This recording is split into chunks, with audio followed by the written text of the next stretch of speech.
What's good? It's your girl, Miss Parker, again, yo.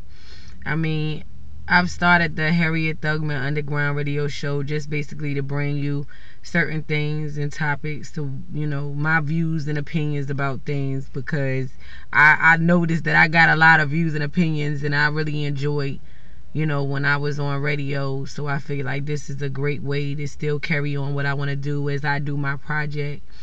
And with this being Black History Month, like February, like really, we lost like Etta James and Don Cornelius and Whitney Houston, like as our people that he gave us from his choir of love.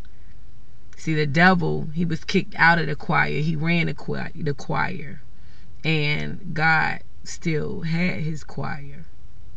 The people that was in his choir knew his message, and a lot of people judge the messenger and don't pay attention to the message. Like, how many really continue watching it after the performances? You didn't want to hear the word. That man gave an outstanding eulogy for Whitney Houston.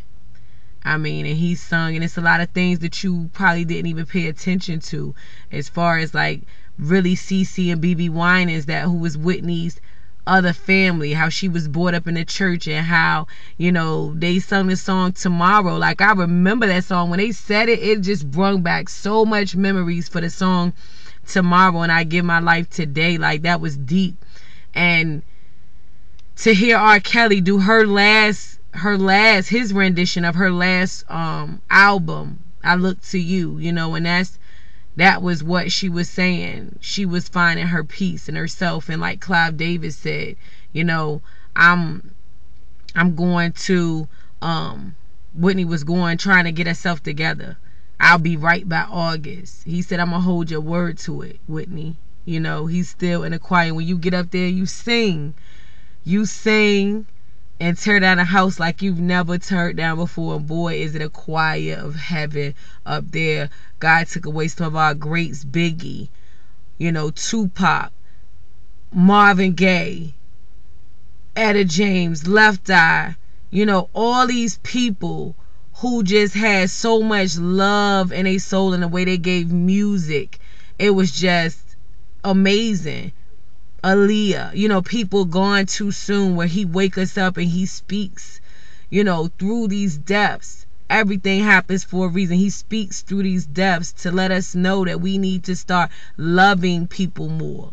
I know it's one thing of people being sarcastic and, people want to be idiots and assholes in this day of time. It's really not the time for it. People ask me why I be so serious sometimes, because it ain't the time to be playing. Like, it's some things going on in America, like, and I know it's good to joke, to make light of the situation, and that's what it is supposed to be. It's supposed to be all in fun. There comes a line where it's not really fun anymore. You know what I mean? Like, you're trying to be funny, you're trying to hurt my feelings, you're trying to stir up my emotions, and then you want to call me weak because I show emotion.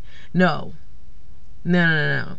And you can't tell me that you love God and say, God, I love you, in an instant after that. I'm saying, I'm not judging you and saying that you can't love God, but God is love. And like Whitney said, your love is my love. So, just basically shedding light on a couple of things. Like I said, everything happens for a reason. Everything happens for a reason, that God sent us people like Jesse Jackson and Al Sharpton, who's been through times with Malcolm X and Martin Luther King. You know what I mean? They've basically been leaders for our culture, the black culture. Like, one thing about it is, we're always worried about somebody else's race. Oh, the white people get to do this, or the Italian people get to do this, but we never give that love back to our own families, our own black communities.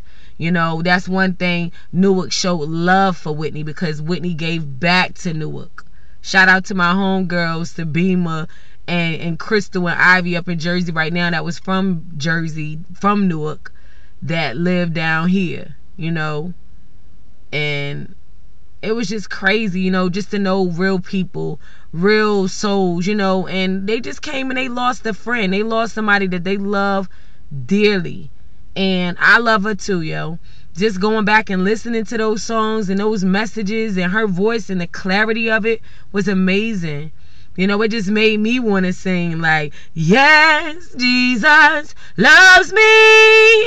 It really took me back to that soul of music. And she brought gospel in this mainstream, all 80s and 90s babies, 70s babies. You know what I mean? Like, we've been touched by a great soul, and we feel we need to be blessed.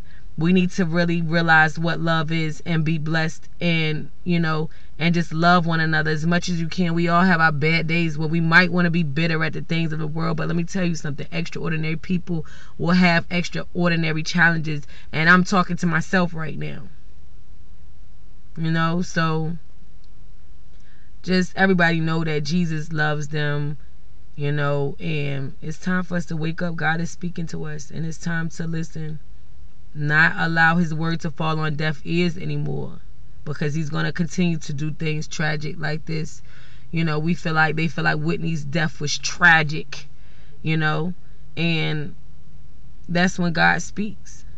So I just want to say I love everybody, you know, even if I don't know you, or if I had words with you, or whatever anybody may think of me. Like, at the end of the day, just know that my heart is definitely in the right place, you know, and I'm going to work on trying not to let certain people's ignorancies affect mine, so I could be a better vessel in this world, and try to do it without drugs. You know, that's one of the reasons why she used drugs, to keep her spirit right, yo. And I mean, I know people don't understand that, but when you have a sickness, it's a disease. Science has literally named addiction a disease, and things that when you have a disease, you have symptoms before that disease starts affecting in your bones. And before her addiction started, the diseases that was forming in her body was pain and hurt and suffering and embarrassment and letdowns and failures, and all of these things started to trigger up her trying to please somebody. Bobby Brown, she went so hard at pleasing him, but he couldn't stay at the funeral. It was something so serious he had to leave. These are the people, and not saying anything about Bobby, but people, his sickness too, his insecurities, that he didn't feel like he lived up to her, or, you know, his jealousy upon her. She didn't want her man to be jealous of her. Different things like that. I mean, her opening up her soul, making it clear, yes, we smoked ting-tings to cows, we laced it, we had keys of it. You know, I was high every day. Like, she kept it real before she died, and she let you know how God can lift somebody of that stature up. So you do not have to judge anybody. Everybody has drug addicted people in our family. It's a disease, you know. So with that said, this has been another episode of the Harriet Thugman Underground Radio Show. I'm Harriet Thugman. If I gotta be a thug to wake people from slave mentalities like Harriet Tubman had to be a thug that carry these niggas down the Underground Railroad, that's what I'm gonna do. Thanks, Whitney, for giving me my strength and my courage back. Yo, I love you. Peace. VA. 2 up, 2 down. Let's go.